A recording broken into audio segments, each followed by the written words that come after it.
Hello everyone and welcome back to Chronos Plays Persona 4 Arena. Today we're starting Elizabeth's story, and yeah, it should be interesting. She kicked her ass a few times, so hopefully she is just extremely overpowered.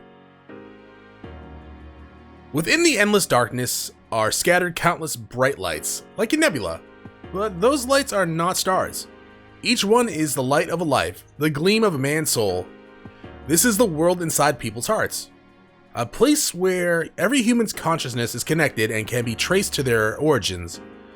Every memory since the dawn of man, and even those on the ladder of its evolution, slumber here. Some think of this place as a sea, and they may be correct. Depending on how deep you can go, you may see this world's endless landscape in innumerable faces. Where I stand now is one of the furthest steps.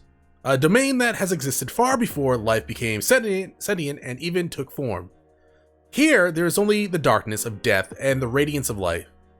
I come here at times for a very important objective. Suddenly, a patch of the darkness surges and undulates. The pitch black substance swells with a tar-like consistency and quickly takes the shape of a giant arm. It's rather stout compared to before. Just as good and evil are products of men's heart, there is a negative force here in this sea of souls that tempts man to corruption and destruction. Though one person's malice may amount to little, there are billions of people in the world. It's actually common for monsters capable of destroying mankind to develop without anyone realizing. This is one of them. Though it was only an arm at first, it quickly develops into an enormous human-shaped torso? You mean before this shape, because this is not human shape. It roars with resentment and sending shocks through this space where up and down are fluid. The monster raises an enormous arm that could tear down mountains towards the heavens. But it suddenly stops. Something is blocking its movements. I am, to be precise. You might think I'm nowhere on the scene. In truth, even the monster may be thinking that. But I'd like to direct your attention to the fingertip of at the end of the giant's arm. Closer! Even closer than that. Keep going closer, all the way to the index finger. There. Do you see me now? I do. Have I forgotten to introduce myself? I guess? My name is Elizabeth. So we're just breaking the fourth wall, huh? Or are you talking to whatever the hell this thing's name is? It's like E something, right? E Honda? I fix my gaze onto the two lights that seem to be the monster's eyes, but it twists away, trying to resist. Do you wish to behold death that much? I grab the monster's index finger, and in one motion, I flip its immense body and throw it into the air. The monster cries out in agony, and the area quakes again. Oh dear, it seems it won't be easy for one of this size. I cannot damage the world of everyone's hearts, and I hesitate to make a scene in the real world either. Time for a change of scenery. Okay. I open the elegant grimoire in my hand. A large blue circle forms behind the thrown monster, swallowing the gargantuan figure. I follow it in. Continually, turbulent streams of light and darkness flow past the monster and myself. Eventually, I speak up. We will soon reach our destination. Are we going to the Velvet Room? Another magic circle appears in an altogether different kind of black void than the one we came from. The monster is spat out here, and then it collides with the surface. A tremendous cloud of dust rises. I emerge from this magic circle second and rise in the air. On the horizon beyond the monster, I can see a deep blue sphere. You brought us to the moon. Yes, this is the moon. Now, I had promised to show you death. Your fate is in the cards. It's time to duel. A figure appears behind me, bearing several coffins. The god of death, Thanatos. What do you think? Hot. The light of the star shines off its drawn sword and gleams bewitchingly. Was it to your liking? Well then, farewell. It flings its sword down at the monster's head. Against its fearsome size, the sword is barely larger than a needle. But the sword's mercilessly sharpness pierces far beyond the blade's length. The monster's body slices apart like a wet paper. Could have done that in the answer. With the final death cry, the monster slowly dissolves and evaporates as black mist. Deafening silence returns to the sea area. To break the quiet, a tune plays at my lips. Velvet, oh velvet. I create another magic circle in the air and step through it. I shouldn't remain long in this world without any real objective. This is not the world I belong in, after all. My master has a large nose. This is true. I was once a resident of the Velvet Room and served its master. The dark blue clothing I still wear is far from that time. All the residents have their roles, but they are also on a journey. We help our guests grow as people, and through the help we offer, we come to understand the ultimate question. It's the fundamental question of who are we? Thinking back on it, I spent so many days like that for such a long time. I had thought that it would be impossible to change. But 2 years ago, I finally reached my answer. One's identity cannot be sought out, but must be forged for oneself. It's something you build, little by little. People call the freedom to do so potential, and by mastering it, people develop their unique identities.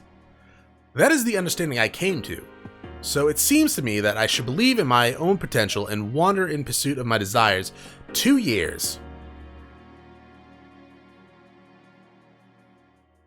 How am I forgetting the goddamn timelines again? I've been reminded like 3 times. Right.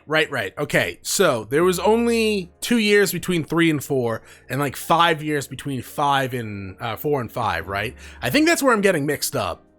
At least I like to think that's how I'm getting mixed up, because I keep freaking forgetting like exactly when these games took place for some reason. And it wasn't that long ago that I did 3 and 4 for that matter. Actually, okay, 4 was a while ago, but 3 was not that long ago. So it seems to me that I should believe in my own potential and wander in pursuit of my desire. It wasn't a hard conclusion to come to. That is why I abandoned my assigned role and departed on my long journey. I have set an objective for myself: to defeat the monster I fought a moment ago once and for all. I vanquished it then, but that is only temporary. It'll surely resurrect within the year again. And I'll go through today once more. Okay. At least it doesn't require that much effort, right? But I guess I could change. That monster was born from the twisted wishes arising from the lack of substance in people's lives. It slowly stagnates and seeps out. If this is life, then bring on death. Desire like that are what give it power. And that giant black arm tries to free death from its prison. It can never be left to act on its aims. But as long as people continue to wish as they do, the foul feeling will congeal and it will revive endlessly. To truly defeat the monster means to change people's hearts. That cannot be done no matter how much one improves their skills in battle. I do not currently know how this goal can be attained. It may be that no one in this world knows yet. Some new and unknown miraculous power will most likely be required. That is why I wish to travel as far and wide as I can to broaden my horizon. Since I have only interacted with the guests of the room, I'm sure the scope of my knowledge is far inferior to a single human's. But there are infinite places for me to explore. I'll travel to each one and satisfy my natural curiosity. You're gonna travel to infinite locations to travel your what? You can't do that, Elizabeth. It's infinite. Where should I save? I think this is the oldest one. I think that's the old. It doesn't matter. I think all the episodes are up anyway, so it's not like if something went wrong on the recording, you guys already saw it because I've already uploaded all the episodes. Yes, my backlog's empty.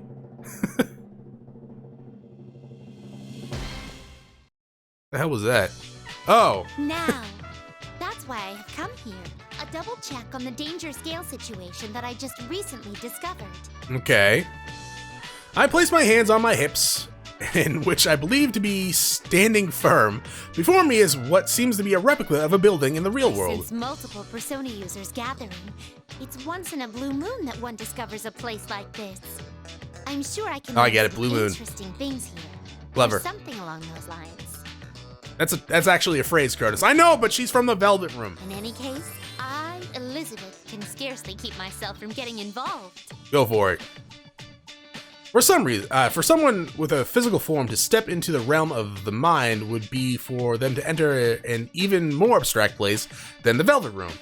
Normally, it would be impossible, and even if it were, it would be very dangerous without a firm will. For it to occur at all is intriguing enough, but on top of that, these people are mainly Persona users, and not just one or two. There's no denying that something truly extraordinary is happening here. Broadened horizons aside, I can't resist taking a closer look. When I get closer, I see a nameplate reading Yasogami High School at what seems to be the main gate. This building, is it a school? The school building before me looks aged, and I narrow my eyes. It seems somewhat old-fashioned compared to the school I have experience with, but it has its charms as well. Is it old-fashioned? I mean, they kind of seem very similar to me, actually. This is what they call animalist aesthetic. Okay. Animalist? Bestial? Do not say bestiality. Please do not say bestiality. Anyway, something No, okay. along those lines. You normally do those in 3, don't you? Oh, yeah, because you said animalist, which I think you mean animus. Maybe. I could be wrong there, too. Hashtag. There are bizarre decorations as far as the eye can see inside the building. Was this school always thus adorned? These decorations. Could this be the fabled school festival I've heard tell of? A festival is where one toys with the lives of goldfish in a scandalous game. I'm glad that wasn't just like an American thing. Like, that seems to be like something people do in a lot of different places around the world. Because in fairs, there would be bowls that you could catch goldfish when I grew up. And I know in Japan they have that little like paper thing that you can do. Well, at least I've seen it in anime, okay? That's my only experience with it. And she's bringing it up now, but still, poor goldfish. One can also enjoy a combat simulation with close-range shooting tests using sniper rifle fire into the interior of stalls. No. Ooh, I'm starting to get excited. It's like an airsoft gun. It's not a sniper rifle. Well, not in my days anyways. That's when it started to start, actually. Looking up, I spy a large sign done in vibrant colors. P-1 Grand Prix. Could this be a fighting tournament? This isn't why the Persona users are gathering, is it? No sooner do my suspicions arise than I sense the first presence within the school and turn towards it. Come, challenger! I wave my arm about in anticipation, but something seems a bit odd. That lady over there, is she not a Persona user? Regardless of that, I sense something out of the ordinary. Probably all the machine parts. When I close my eyes, I can tell that while she may appear to be a human girl, something about her is amiss. I sense an unnatural disconnect from her memories and consciousness not seen in most people. Is she truly human? Now that I'm here, I can sense powerful combatants gathering one by one. And if such power were to be used to its fullest in clashes of skill, the results could be life-threatening. This place is not meant for such a girl. If she were to be drawn into this, then in the worst case scenario. Still my old self, when I only lived to play out my role, I would leave her be. But I am different now. I like the exchange of expression there. I make my way towards the girl. As I approach her, I begin to hear voices. It seems that she is calling herself a student council president. I stride down to the end of the hallway where she is walking, directly into her view. The girl gives me a slightly questionable look, but no more. She comes towards me guilelessly. Guilelessly? Yeah, sure. Hey, excuse me. You got some reason to be at our school? Up close, I can tell at once. There's no doubt that this girl is not human, yet she seems to be under that impression. The original residents of this place seem to believe that she is as well. But of course, that is impossible. The disconnect I sensed earlier must be related. Could someone have tampered with her memories and psyche? No matter how unusual her circumstances, such extreme gaps in awareness are mere figments of imagination. It's possible, but normally those with a distorted view of reality have equally distorted emotions, and I do not sense that in her. Her emotions are in balance, only her memories and awareness fall short, like a coup de ballet falling behind a solo. Okay. I fix my gaze upon the girl before me once again. If she did not come to here of her own will, then the event here may be more sinister than I imagined. Are you sure this is how things should be? Huh? Oh, this is from Labrys' story, right? About? I am a wanderer who only stopped here because I sensed great power gathering. I am in no position to give advice, but here we go! This place will soon be caught in a bit of a fracas. If you continue to avert your eyes from everything, I think it will have an impact on your life in the near future. Oh, that's an understatement. My life? What you choose is up to you, but I believe there are factors preventing you from making the right choices at the moment. I couldn't bring myself to just stand by and watch as you lost your life before my eyes. That is why I came to you, so I could give you one last chance. She has most likely forgotten who she is. I sense something shining, slumbering deep in her heart. It's the glow of a bond. No one who has been a resident of the Velvet Room could mistake it for anything else. Before she forgot herself, she must have had strong feelings about someone or had made a promise to them. But I'll leave it to her to remember what it was. I hold out the Persona Compendium as if handing it to the girl and open its pages. Light streams out from it and washes over her. The light dispels the girl's false image, the illusion that made her seem human, though she is not. Huh? What is this? Her true form is revealed as a gleaming mechanical body. Her arms look as if steel plates are covering them. The girl frantically pulls at them to try and tear them. Oh no, don't do that! Do not do that, that will hurt. It won't come off. I would imagine it would hurt, right? Like, they obviously can feel pain, like Aegis and Labrys, but, like, I'm assuming if you rip those plates off, it's gonna be like ripping skin off. My, what a robotically cool body. It is apparently meant for battle. Hey, you! What did you do to me? She evolved Nothing you. in particular. Well, considering that you are meant for battle, I shall briefly be your opponent. Okay. During that time, why not think back about who you are? As I hand you your ass. Huh? My opponent? Most likely, I will not get through to her with words alone. So I'm gonna use my fists. Only by being forced into a confrontation will she finally be able to understand. She already knows how to use the steel limbs, which she's supposedly never before seen. And away we go. Imagine that you're just at school and some lady dressed in all blue came and was like, "Hey, we're gonna fight now. By the way, you're a robot girl." Let's see how she controls. Hopefully I can get her fairly easily. Final. Oh, Fight. I'm digging this music. Oh, she blows a kiss. My attack. Ow. Please Stop don't it. hold back. Here is some electricity. Ooh. My attack. Wait, does Thanatos know electric moves? He knows dark moves. Take it easy. My attack. My attack. My Dude. I'm digging Elizabeth here. Ow. Warning. Oh no. Haha. I like the jaunt. Oh my god. Oh my. Ow. My attack. Hey, stop it. Impressive. Stop it. From this moment here. There you go.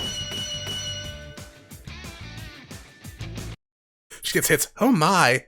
I mean, to be fair, non-Persona Labyrinth isn't that hard. The girl collapses powerlessly. Got your ass kicked, I know. I used a soft touch during the battle. She should have sustained no injuries. Probably. Still, the girl does not stand back up. Apparently due to mental rather than physical stress. Her own arms and legs have turned metallic. Yet in the heat of battle, she was able to use those foreign appendages with ease. If she truly thought herself to be human, That would have come as quite a shock. That should be enough. I'm sure you realize now that you are not human. There must have been an important promise that could only be kept in that guise. That must have been your reason for living. Whether it's worth losing that or not, I ask that you give it serious thought. An important promise? My reason for living? Her potential will become unlocked through self-reflection. That was how it happened for me as well. Now, it seems the tumult of trials is about to begin. In which case, I bid you good luck. Oh! You'll need it! I close the compendium in my hand, and the worn pages rustle as they meet. By the time it shuts, I am already far away from the girl. In my absence, the illusion is again in place, giving her the appearance of a human once more. She may consider what happened to be a daydream, and that is quite alright. My intention was to give her an opportunity to awaken to the truth. What she eventually decides is up to her. But that aside, there's something else on my mind. The girl I fought looked human, but wasn't. It is rare for even one such as I, with an unimaginable long lifespan, to meet someone like her. Yet she is the second such person I have known. The other was also a guest of mine once. She too resembled a human girl. I can sense her powers somewhere here as well. Most likely she's here for reasons having to do with the girl I met. What an intriguing event. More so than I had first imagined. Though I came here on a mere whim, this trip may be unexpected fruit. This trip might be unexpected fruit. Perhaps I'll discover something important. You mean might bear? This trip may be unexpected. I think you might have to say this trip may bear unexpected fruit. Maybe, I don't know. My interest peaked even more now, and I decided to go further in. And confuse Chronos along the way. When I do, the bustle of voices reaches my ear. Is that a chair?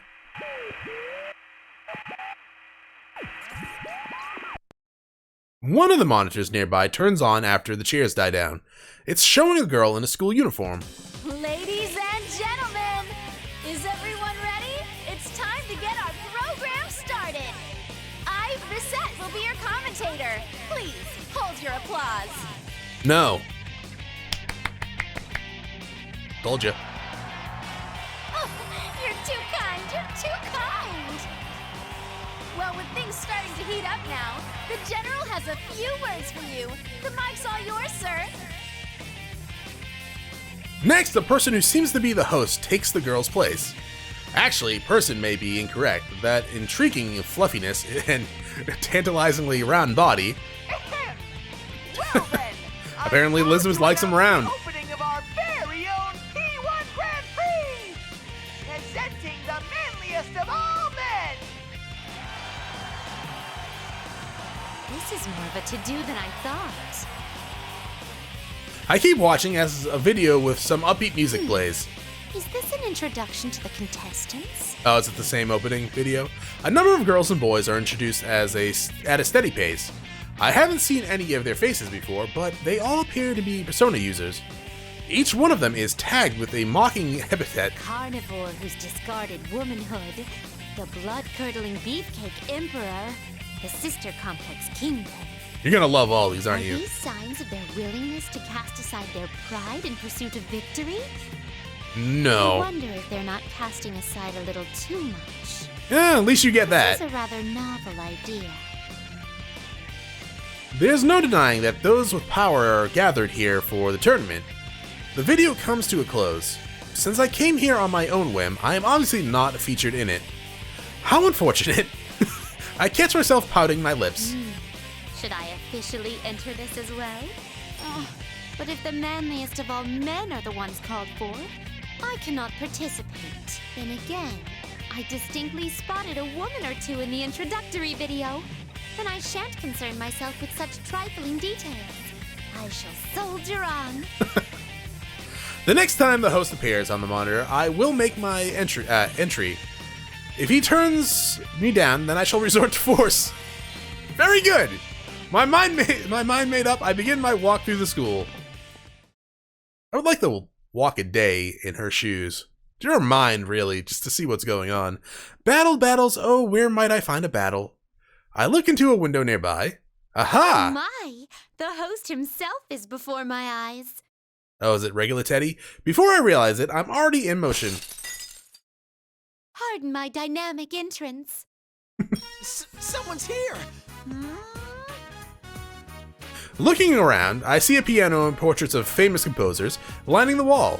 I see, this must be what they call a music room. Please forgive me for startling you. Ooh! Who are you, miss? I am Elizabeth, a mere elevator attendant. That's not accurate. I mean, I know the Velvet Room was an elevator when we were in it with you, but I'll still. be the one who is currently utterly neglecting her duties. Yeah. An elevator attendant? I don't believe it! I'm having culture shock!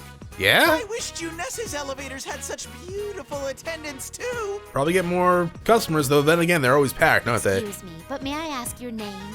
Teddy! Doi! Right. I'm sorry. Would you mind repeating that in human language? I was saying it normally. Teddy is my name and I'm a proud bear! Oh, wait. Is she hearing like it speaking like the shadow? I see. Teddy bear. You Oh. have a rather creative flair to No, your she's just. appearance. Never mind. She's just being herself. I wish you'd say cute instead. Though hearing a pretty lady like you say so makes my heart skip a beat! Watching him, I cannot restrain my curiosity any longer and prod his soft fur with abandon. Huh? What are you doing? This seems to lack ventilation. How does he breathe in there? Oh, there's a zipper. Stop! I'm ticklish! Oh no! No opening! You're embarrassing me! Oh, please forgive me. Curiosity almost killed the bear. Almost. Huh? What were you planning on doing to me? You're even a tougher customer than the kids at the food court, miss! Oh. When I step away, Teddy Bear lightly smooths over his fur to try and regain his composure. I had forgotten what I originally meant to ask because of your fine coat of hair. Teddy bear, though I am a woman, I wish to partake in this Grand Prix. Huh? I can't help you with that! Oh, but are you not the host shown in the introduction video? It's all a huge misunderstanding! That guy's an imposter! Won't you hear me out? I mean, she probably won't, to be honest. It seems as he is faced with some kind of dilemma. I decide to lend my ear to Teddy Bear. He animatedly describes his circumstance, but his arms and legs are too short to illustrate his point. His mannerisms are so peculiar that understanding it is an uphill battle, but in the end I grasp the basics. See. So you realized that something was amiss and came wandering in here yourself to investigate. But you fell into the imposter's trap and couldn't do a thing until a moment ago. You have my deepest sympathies. Do I really? As much as she can, probably. Anyways, everyone else is on the contestant list while I get the cold shoulder! Is that so? Then, since we are both outcasts, let us participate of our own accord. Is this gonna be her story? She just goes around just beating everyone up just for fun? May I request a match from you? That makes no sense at all! What do you mean? She's gonna, dude, just fight her. Ooh, maybe a hot and heavy struggle with all kinds of clinches and holds? Probably not. One-on-one battle to the extreme. That makes no sense! Wait a second! You look a lot stronger than me, miss! Oh, she is! Oh, don't be so modest. No, I'm really not! I'm very sorry, but the deadline for submitting a forfeit notice has expired. Is there a deadline for I'm that? not sorry at all! There are things I can't do, you know!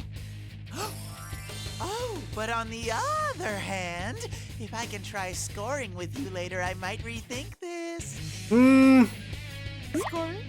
I do not understand the term. That's probably for If the that is best. Stipulation, why, I accept. That's not for the best. Oh, you accept? Woohoo! I'm ready to go whenever you are. That is, if you're still alive after. What is that noise? Is Teddy powering up? Is that what the noise is? Huh? Well then, here goes. Your fate is in the cards. Run, Teddy. I take my fighting stance. Settling matters through a show of force is simple, straightforward, and so beautiful. Nah, I'm not too worried about Teddy. We fought him plenty of times. Who the hell are we going to be fighting with Elizabeth? maybe all of them, but I don't know. We've already fought non-Shadow Labyrinths. We're fighting Teddy now. I'm assuming Igus and you for sure. And probably Shadow Labyrinth, I would have to imagine. Hopefully not Kanji. Or Yukiko at this point, though I only really had trouble with her with, did you infuriate me? Yeah, I only really had trouble with Igus with, Yosuke. I guess you could fight. Oh, maybe Mitsuru? Well, no, I was gonna say because they also met, but she also met Akihiko as well.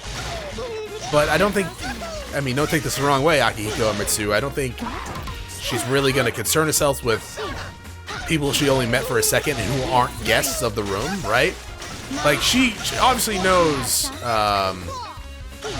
Igus, and as we saw from the answer and everything like that.